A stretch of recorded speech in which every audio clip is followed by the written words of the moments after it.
Mes très chers frères et sœurs, à vous tous présents dans ce lieu et peut-être ceux qui nous suivent par l'intermédiaire d'un média quelconque, je voudrais vous saluer tous très fraternellement dans le nom de Jésus-Christ. Je veux apprécier l'opportunité qui nous est donnée de partager pendant quelques jours la parole de Dieu et surtout de prier ensemble le matin de 6h à 7h. Ce ne sera pas un moment où il y aura un sermon, ce sera juste un moment où nous allons lire des promesses de la parole de Dieu, chanter des cantiques et prier le Seigneur. Nous aurons la prédication le soir et le matin, le temps de prière, et je veux espérer que Dieu nous permettra de vivre de belles expériences pendant cette semaine.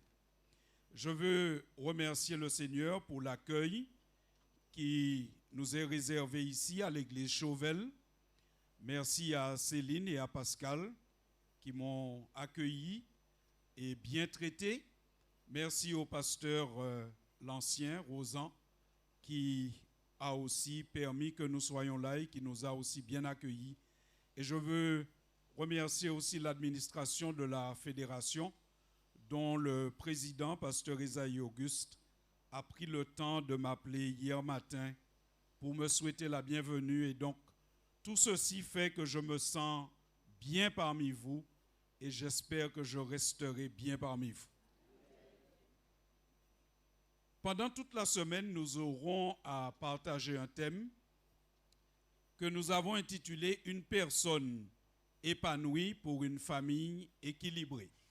Et normalement, nous devrions avoir le diaporama.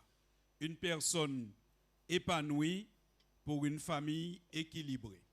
Nous espérons que le Seigneur nous permettra de tirer vraiment toute la quintessence de ce sujet et de pouvoir grandir.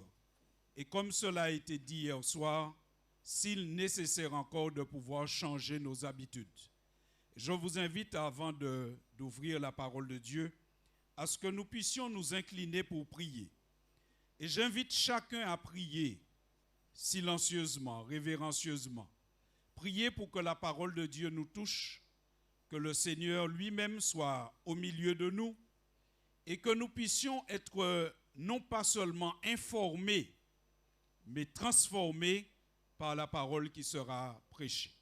Inclinons-nous et que chacun de nous demande une grâce au Seigneur pour aujourd'hui et pour la semaine.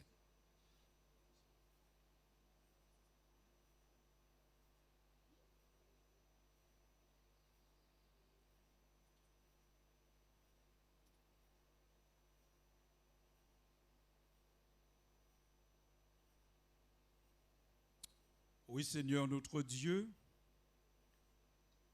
ta parole est présentée comme étant une puissance. Nous ne voulons pas que cette puissance soit contre nous à la fin des temps, mais nous voulons que cette puissance soit avec nous à la fin des temps. C'est pour cela, Seigneur, que nous te supplions en ce moment de remplir ce lieu de ta présence, de nous remplir chacun du Saint-Esprit, et que comme ta parole en fait la promesse, que ton Saint-Esprit nous conduise dans toute la vérité, au nom de Jésus. Amen. Je disais quel est donc l'intérêt de cette thématique, de ce sujet. L'intérêt, c'est que nous découvrons dans la Bible que Dieu est l'architecte et l'ouvrier de l'épanouissement. Parce que nous allons voir dans un petit moment que toute définition de la famille, si on peut en attendant faire avancer le diaporama, toute définition de la famille fait qu'on trouve le mot personne dans toutes les définitions de la famille. La famille n'existe pas sans la personne.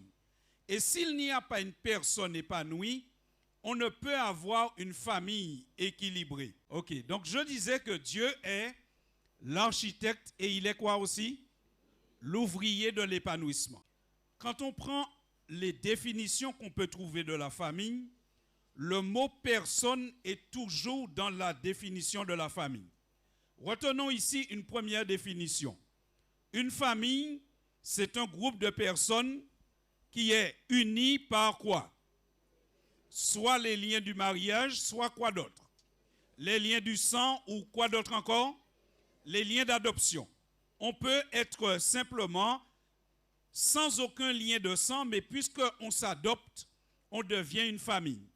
Une famille peut être aussi, deuxième définition, un ensemble de personnes apparentées par des similitudes dans les croyances et œuvrant pour un but commun. Une famille peut être un ensemble de personnes apparentées par des similitudes dans les croyances et œuvrant pour un but commun. Dans ce sens, l'Église est une famille. Dans ce sens, l'Église représente une famille puisque nous sommes apparentés par des similitudes dans les croyances et nous œuvrons normalement pour un but commun. Nous retenons encore une troisième définition de la famille. Une famille est un groupe de personnes ayant de bons rapports. Par exemple, dans une entreprise, parfois on dit, mais dans cette entreprise, on vit comme dans une famille. Qu'est-ce que cela signifie? Cela signifie qu'ils ont de tellement bons rapports qu'on peut dire que dans cette entreprise, on vit comme dans une famille. Maintenant, l'Église devrait aussi être une famille dans ce sens-là. Est-ce que je dois enlever le mot devrait?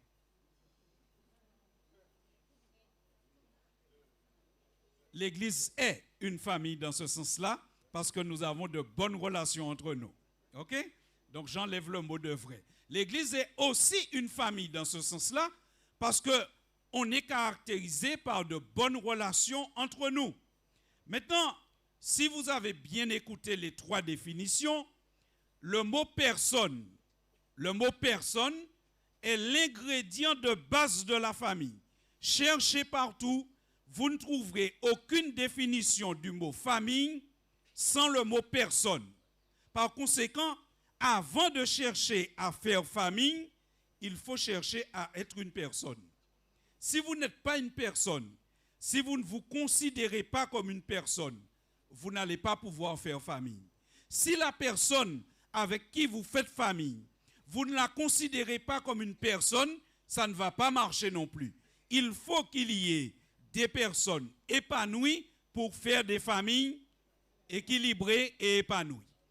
Et nous allons chercher maintenant quelques définitions ou quelques synonymes du mot épanoui. Qu'est-ce que ça veut dire? Je suis une personne épanouie. Être une personne épanouie, c'est la diapositive précédente, c'est une personne, on pourrait remplacer épanouie par éclore. Une personne qui s'épanouit, c'est une personne comme une fleur qu'on va voir qui va s'ouvrir, qui va grandir. Alors, épanouir, on peut aussi remplacer par fleurir. On peut remplacer épanouir par verdoyer, porter des fruits. Il y a plein de synonymes, mais c'est toujours dans le sens de grandir, s'épanouir. Alors, il y a un seul endroit où ça ne marche pas, c'est quand on prend du poids. C'est le seul endroit où ça ne marche pas. Parce que des fois, on pourrait dire, comme cela a été dit hier soir, monsieur bien parce que boudin est gros. Mais ce n'est pas parce que vous gros boudin que vous épanoui. Ce n'est pas toujours ça, d'accord? Mais dans les autres endroits, ça marche. S'épanouir, c'est s'ouvrir, s'agrandir, d'accord? Maintenant, si vous regardez l'image, la diapositive suivante, ça nous permet de reconnaître qu'une personne épanouie, c'est comme une fleur qui s'ouvre. D'ailleurs, lorsque vous regardez la Bible, plusieurs fois la Bible utilise cela en disant que lorsque on est en Jésus-Christ, on s'épanouit. Regardez le psaume 1er au verset 3. Le psaume 1er verset 3 dit quoi de l'homme? Il est comme un arbre planté près d'un courant d'eau qui donne quoi? Son fruit en sa saison et dont le feuillage ne se flétrit point. Tout ce qu'il fait, lui, réussit. De qui on dit ça dans la Bible? Regardez le verset suivant. De qui on dit ça? De qui on parle dans le psaume 1er? De la personne qui fait quoi? Qui ne marche pas selon le conseil des méchants, et de la personne qui trouve quoi? Son plaisir dans la loi de l'Éternel. Regardez encore un peu plus loin. Nous trouvons ceci dans Jérémie 17 au verset 8.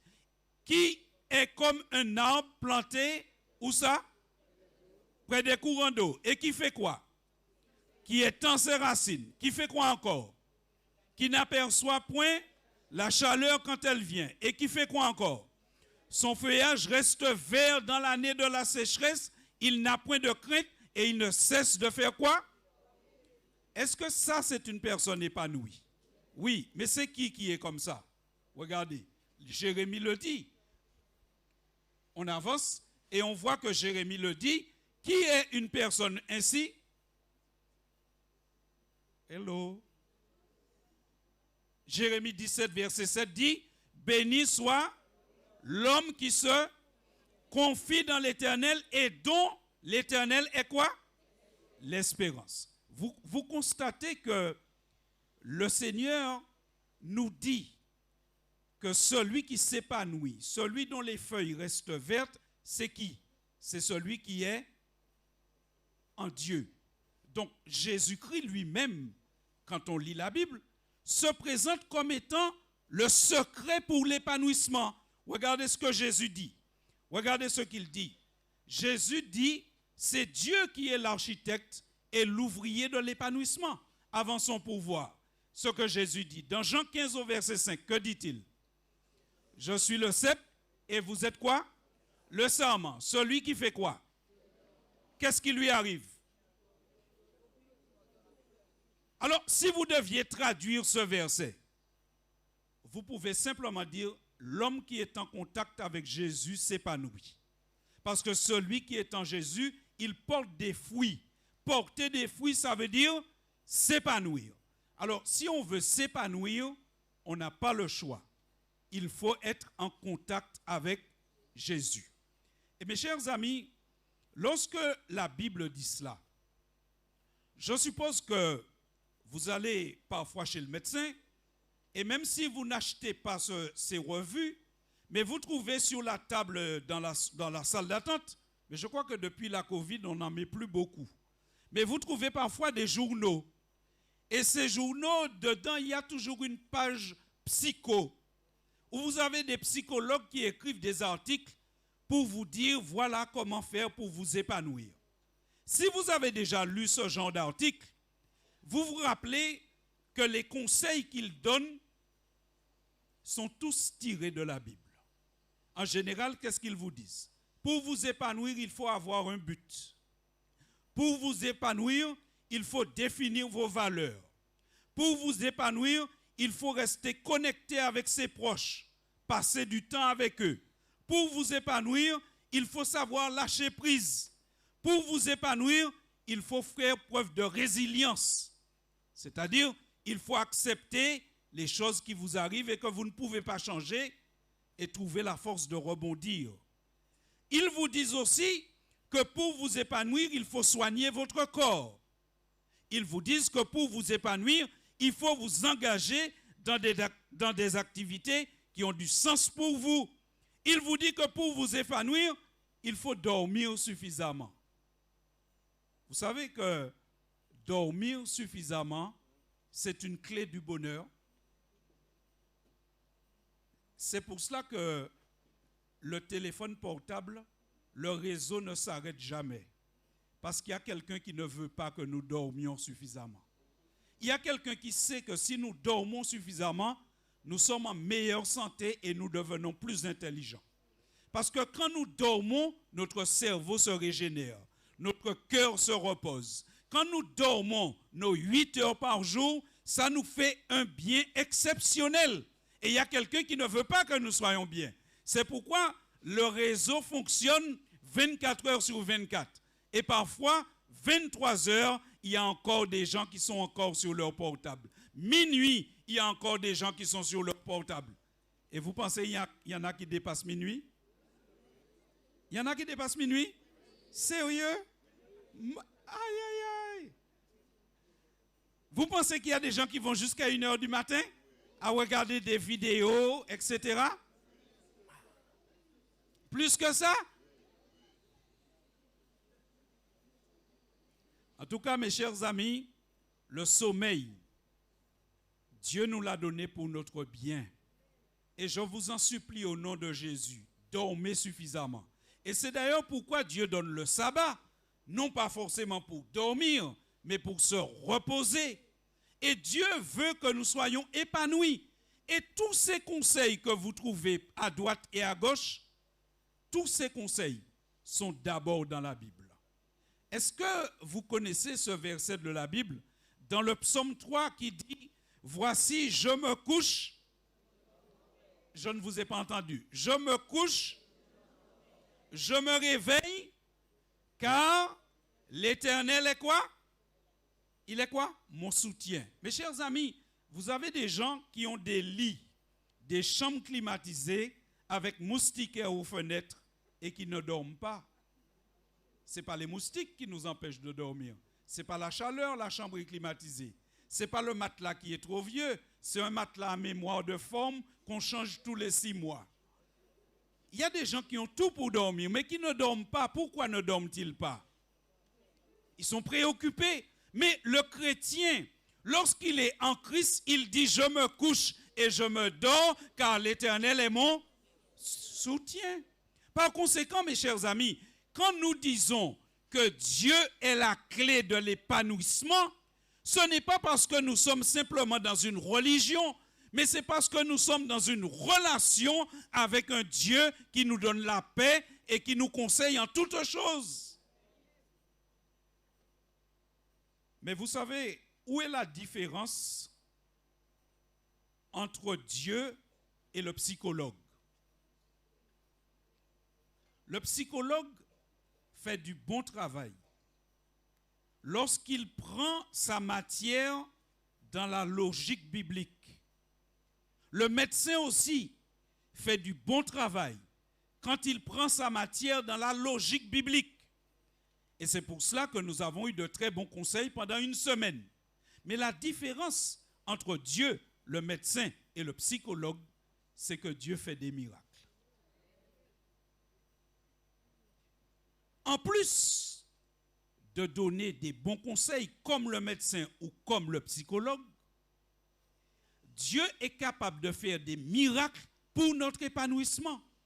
Lorsque nous allons chez le médecin, nous entendons de bons conseils, nous recevons des médicaments. En plus de cela, si nous mettons Dieu de notre côté, nous pouvons bénéficier de miracles pour notre épanouissement. Prenons un exemple biblique. Allez avec moi dans le livre du Lévitique au chapitre 15 et au verset 25. Dans le livre du Lévitique au chapitre 15 et au verset 25, la Bible nous donne un cas d'une situation qui empêche l'épanouissement d'une femme. Nous lisons dans Lévitique 15, 25, la femme qui aura un flux de sang pendant plusieurs jours, hors de ses époques régulières, ou dont le flux durera plus qu'à l'ordinaire, sera comment? Impure tout le temps de son flux, comme au temps de son indisposition menstruelle. Par conséquent, discutons ensemble. Une femme qui est dans une situation pareille, vous savez qu'on dit que si elle se couche sur un lit, comment devient le lit? Si elle s'assied sur une chaise, la chaise devient comment? Cette femme-là, est-ce qu'elle mange à table avec les membres de sa famille? Est-ce qu'elle se couche dans un lit avec un homme? Est-ce qu'elle a des relations sociales? Est-ce qu'elle peut aller au temple? Est-ce qu'elle peut aller à des réunions de prière? Une personne qui a ce problème est une personne qui a non seulement une maladie physique, mais qui a une rupture du lien familial et social. Et vous voyez dans Lévitique 15 maintenant au verset 28, il nous est dit que cette femme, elle est impure pendant le temps où elle a cette perte de sang. Mais il nous est dit plus encore dans Lévitique 15, 28, il nous est dit que lorsqu'elle sera purifiée de son flux, elle comptera 7 jours après lesquels elle sera comment? Pure. Et regardez le verset 29. le 8e jour, elle prendra quoi? 2 tourterelles ou 2 jeunes pigeons et elle les apportera au sacrificateur à l'entrée de la tente d'assignation. Quel calvaire! Pendant tout le temps où tu as la perte de sang, tu es impur. Mais quand le sang s'arrête, aidez-moi, tu es encore impur pendant 7 jours. Et ce n'est que le 8e jour que tu peux aller faire l'exercice de purification pour que tu sois déclaré pur et que tu puisses retrouver ta famille. Frères et sœurs, vous savez comme moi que la Bible raconte dans l'évangile de Matthieu au chapitre 5 et au verset 25 qu'une femme a vécu ce calvaire pendant 12 ans. Regardons Matthieu 5, 25. Marc 5, 25. Une femme a vécu ce calvaire pendant 12 ans. Pendant 12 ans, il y avait une femme atteinte d'une perte de sang pendant 12 ans. Vous imaginez qui était cette femme? La Bible ne nous donne pas de détails. Mais allons essayer d'imaginer. Soit ça lui est arrivé pendant qu'elle était jeune. Et donc, ça veut dire qu'elle est en train de grandir sans pouvoir se marier. Elle est en train de grandir sans pouvoir faire société.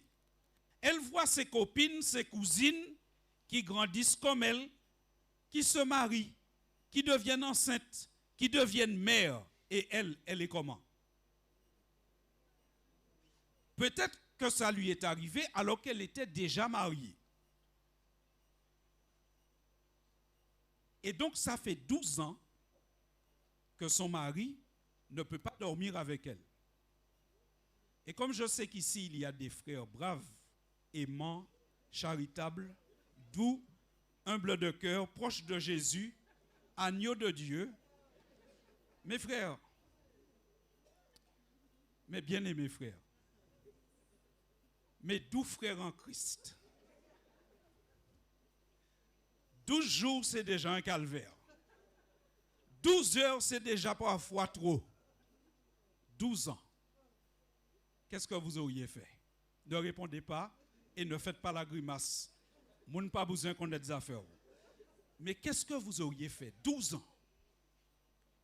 Alors, c'est possible que cette femme, si ça lui est arrivé quand elle était jeune, c'est possible que pendant 12 ans, elle est en train de souffrir et voir tout le monde autour d'elle se marier et pas elle.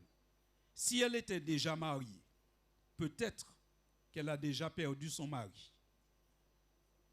Ou peut-être que le mari est resté formellement marié avec elle. Mais, les frères, aidez-moi. Moi, quand je souffre là tout seul, bah, moi, en ballant. Mais quoi? Hein? Frère, bah, moi, en ballant. Mais quoi? Il est dehors. Quel homme poli. Mais oui, peut-être qu'elle est en train de vivre toutes sortes de souffrances, cette malheureuse. Cette dame ne peut pas être heureuse, elle n'est pas épanouie, elle ne fait pas famille, elle ne fait pas société. Mais ça fait 12 ans qu'elle va voir le médecin. 12 ans. Et elle ne va pas voir le médecin. La Bible dit qu'elle a été voir tous les médecins. Et à un moment, elle a été tellement voir les médecins, elle n'a plus d'argent. Chers amis, peut-être que dans cette salle ce matin, il y a quelqu'un qui ressemble à cette femme.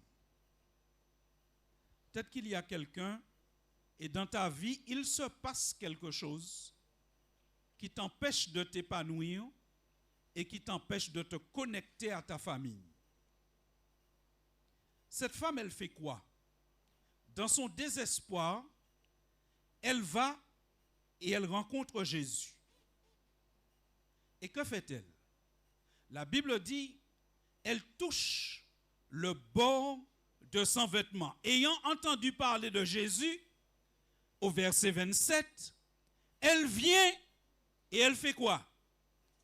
Elle fait quoi? Elle vient par derrière et elle touche le bord de son vêtement. Pourquoi elle vient par derrière? Pourquoi elle touche le bord du vêtement? Elle n'a pas normalement le droit d'être là. Elle n'a pas le droit d'être dans une foule. Elle est impure et toute personne qu'elle touche devient impure. Alors elle vient discrètement et elle touche par la foi, non pas Jésus, mais elle touche comment? Le bord de son vêtement. Et c'est là que nous devons être attentifs. Quand elle touche le bord de son vêtement, c'est le plus de Jésus par rapport au médecin. C'est le plus de Jésus par rapport au psychologue. Il faut aimer nos médecins et les consulter.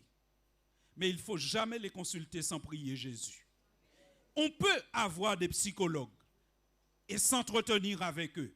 Mais il ne faut jamais s'entretenir avec eux sans s'entretenir avec Jésus. Parce que les conseils du médecin, les médicaments du médecin, les conseils du psychologue ont besoin d'être bénis par Jésus-Christ. Parce que lorsqu'elle a passé 12 ans avec les médecins et qu'elle n'a pas eu de succès, en un instant, elle touche le bord du vêtement de Jésus, par derrière. Et que dit la Bible au verset 29? Au verset 29, la Bible nous dit, au même instant, qu'est-ce qui se passe? La perte de sang va faire quoi? S'arrêter. Et elle sentit dans son corps qu'elle était quoi? Guérie de son mal. Cette femme ne peut pas se connecter ni avec un mari, ni avec personne, parce qu'il y a quelque chose qui l'empêche d'être épanouie. Elle a vu les médecins, ça n'a pas suffi. Maintenant, elle touche Jésus. Et en un instant, la Bible dit, chers amis, quand elle touche Jésus, elle est comment? Elle est quoi? Vous dites qu'elle est guérie. Mais Jésus ne dit pas qu'elle est guérie. Oh oui, quand elle touche Jésus, son corps est guéri. Mais regardez la suite, qu'est-ce que Jésus lui dit au verset 34? Qu'est-ce que Jésus lui dit au verset 34? Jésus lui dit, ma fille, ta foi t'a sauvée, va en paix et quoi? Oh, mes amis, mais vous venez de me dire qu'elle était guérie. Pourquoi Jésus lui dit, va et sois guérie de ton mal? Elle n'est pas encore totalement guérie. Elle est guérie physiquement et cette guérison physique va lui permettre une guérison émotionnelle, une guérison relationnelle, une guérison amoureuse, une guérison familiale. Frères et sœurs, Jésus comprend que cette femme ne peut pas faire famille tant qu'elle-même n'est pas épanouie. Jésus va d'abord la guérir et Jésus lui dit, maintenant, va terminer ta guérison. Et comment elle va terminer sa guérison? C'est que maintenant, elle peut rentrer chez elle. Et si elle n'avait jamais été mariée, elle peut prendre un drapeau et dire à tous les garçons du quartier,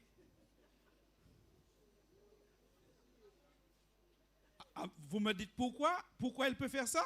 Mais dites-moi, mes amis, qu'est-ce que Jésus fait quand cette femme est guérie? Puisque vous connaissez l'histoire. Qu'est-ce qu'il fait, Jésus? Il s'arrête et il dit quoi? Qui m'a touché?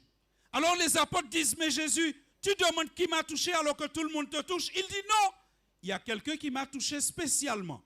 Il y a quelqu'un qui a reçu une guérison. Et la femme, elle voulait être discrète. Elle ne voulait pas qu'on sache qu'elle avait ce problème. Mais Jésus, au contraire, veut faire quoi? Veut l'exposer à toute la foule. Jésus dit, il faut trouver la personne qui m'a touché, sinon je ne bouge pas. Et il reste là. Et finalement, la femme, elle se lève et elle vient tremblante, honteuse. Elle dit, Seigneur, c'est moi qui t'ai touché. Je t'ai touché moi. Et au moment où je t'ai touché, mon flux de sang s'est arrêté. Pourquoi Jésus l'expose autant? Rappelez-vous des 7 jours. Vous vous rappelez des 7 jours? Lorsque le flux de sang s'arrête, qu'est-ce que tu devais faire?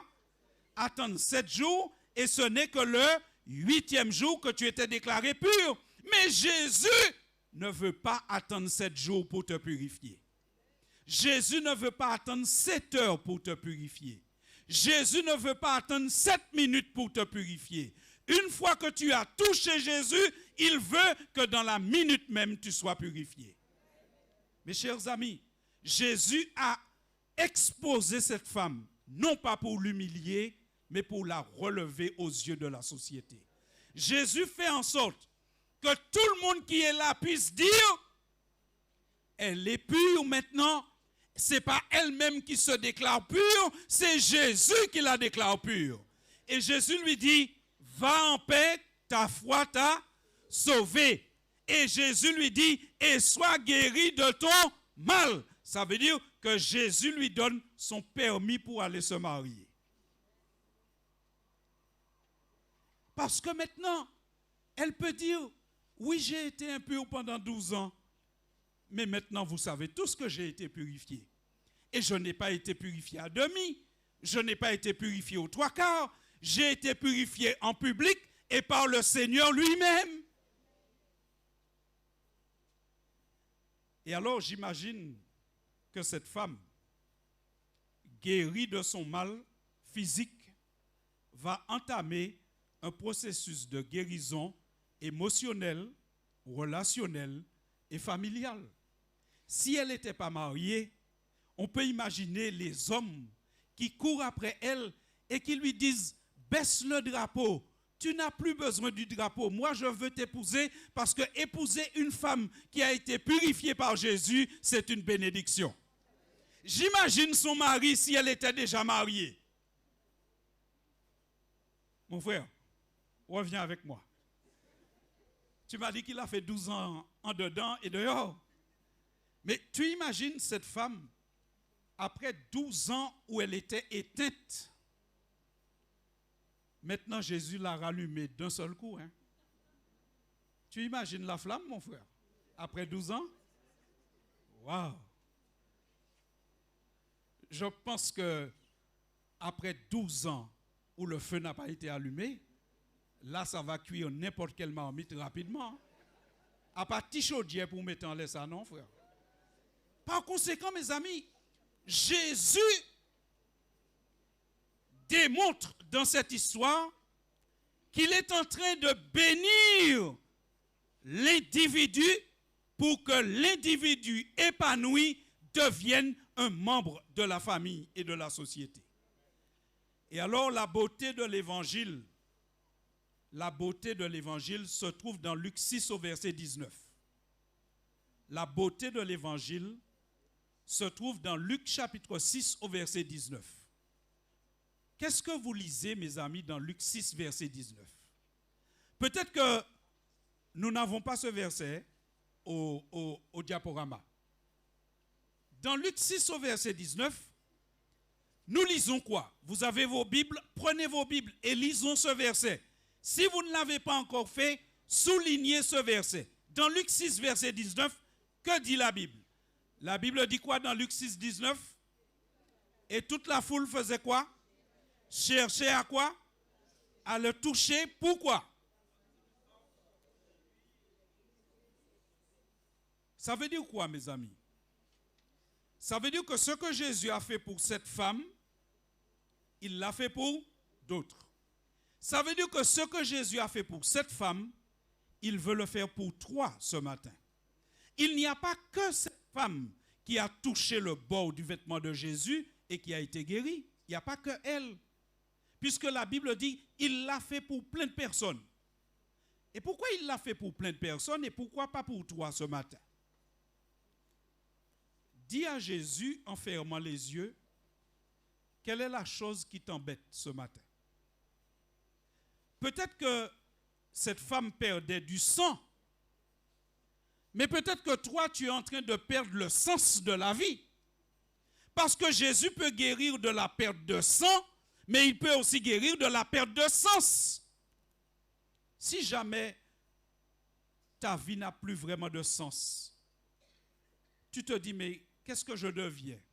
Parfois, quand on a un certain âge, on dit, manja vieux, manja inutile à présent, ça m'a qu'à rester fait sous la terre. Et on sent qu'on n'a plus de sens à notre vie. Ce matin, Jésus peut redonner du sens à ta vie. Je peux vous dire, mes parents sont vieux, très vieux. Mais ils ont un sens dans leur vie. Parce que je sais que pendant que je suis debout ici, ils prient pour moi. Ils ne prêchent pas, mais ils prient. Tout le monde peut faire quelque chose à sous la terre. Tout le monde peut faire un bagaille, en bitin ou en bête. Soit au Guadeloupéen, soit au Martiniquais, soit au Guyanais ou trouver Tawada. Guyanais a dit toute bête. On peut faire toute bête grâce à Jésus-Christ. Guadeloupéen a dit toute bitin. Toute l'âge ou peut trouver un bitin pour vous faire. Jésus peut te guérir si tu sens que ta vie n'a plus de sens. Peut-être que tu as eu des échecs dans ta vie. Des gens t'ont trompé, malmené, abusé de toi. Et tu dis, bon, ma vie n'a plus de sens. Mais de même que Jésus a guéri cette femme d'une perte de sang, Jésus peut te guérir d'une perte de sens ce matin. Viens à Jésus. Dis oui à Jésus. Peut-être que tu as une maladie, un problème, une mauvaise habitude, une mauvaise pratique qui t'empêche de te connecter à ta famille. Peut-être que tu as des désirs qui ne sont pas corrects et cela t'empêche de faire famille correctement. Ce matin, dis oui à Jésus. Touche le bord de son vêtement et tu auras cette même bénédiction que cette femme a eue. Chers amis, la différence entre Jésus et le médecin, entre Jésus et le psychologue, c'est qu'en plus de donner des bons conseils, Jésus fait des miracles. Est-ce que tu as envie d'un miracle dans ta vie ce matin? Est-ce que tu as envie d'un miracle dans ta vie ce matin? Est-ce que tu crois que Jésus fait encore des miracles aujourd'hui? Alors si c'est le cas, si tu souhaites ce miracle, chante avec nous ce cantique qui dit « Seigneur, j'ai soif de ta présence ». Dis à Dieu, je veux que tu sois là, près de moi, que tu sois dans ma vie. Chante avec nous, j'ai soif de ta présence. Dis, oui Seigneur, je veux que tu sois dans ma vie. Et pendant que tu chantes, présente en même temps à Jésus ton besoin. Et crois que le miracle existe et que le miracle est possible ce matin. Mais crois que le miracle se fera ce matin parce que nous sommes là au nom de Jésus. J'ai soif de ta présence. J'ai soif de ta présence, divin chef de ma foi. Dans ma faiblesse immense, que ferais-je sans toi? Chaque jour, à chaque heure, oh, j'ai besoin de toi. Viens, Jésus, et demeure auprès de moi. Mettez-vous debout si vous voulez bien et reprenons encore cette prière ensemble. J'ai soif de ta présence, divin chef de ma foi. Dans ma faiblesse immense, que ferais-je sans toi? Chaque jour, à chaque heure, oh, j'ai besoin de toi. Viens, Jésus, et demeure auprès de moi. S'il y a quelqu'un ici qui croit au miracle, qui croit à la puissance de Dieu qui peut se manifester en Jésus ici ce matin, tandis que nous chanterons une troisième fois, j'ai soif de ta présence, tu as besoin d'un miracle, tu as besoin d'une guérison, d'une délivrance pour ton épanouissement, alors avance tout simplement pendant que tu chantes et nous prierons ensemble.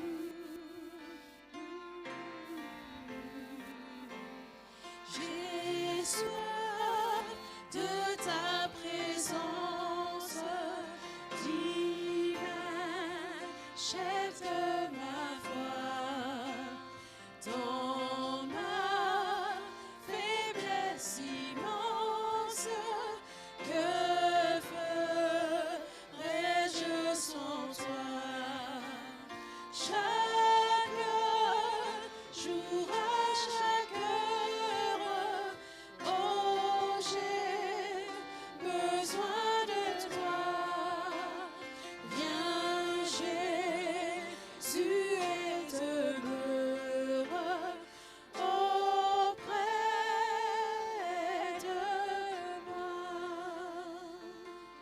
Seigneur Dieu notre Père, en toute simplicité, mais avec la foi, nous te prions ce matin, Seigneur, parce que nous avons tous besoin d'être épanouis. Mais il y a parfois des choses qui nous bloquent. Et nous prenons conscience, Seigneur, qu'il y a des mots qui sont tellement profonds, tellement enracinés, que c'est toi seul qui peux nous en débarrasser. Seigneur, nous voulons te demander dans ta grande bonté de venir dans chaque cœur ici ce matin. Lis nos souffrances. Regarde ce qui se passe dans nos cœurs.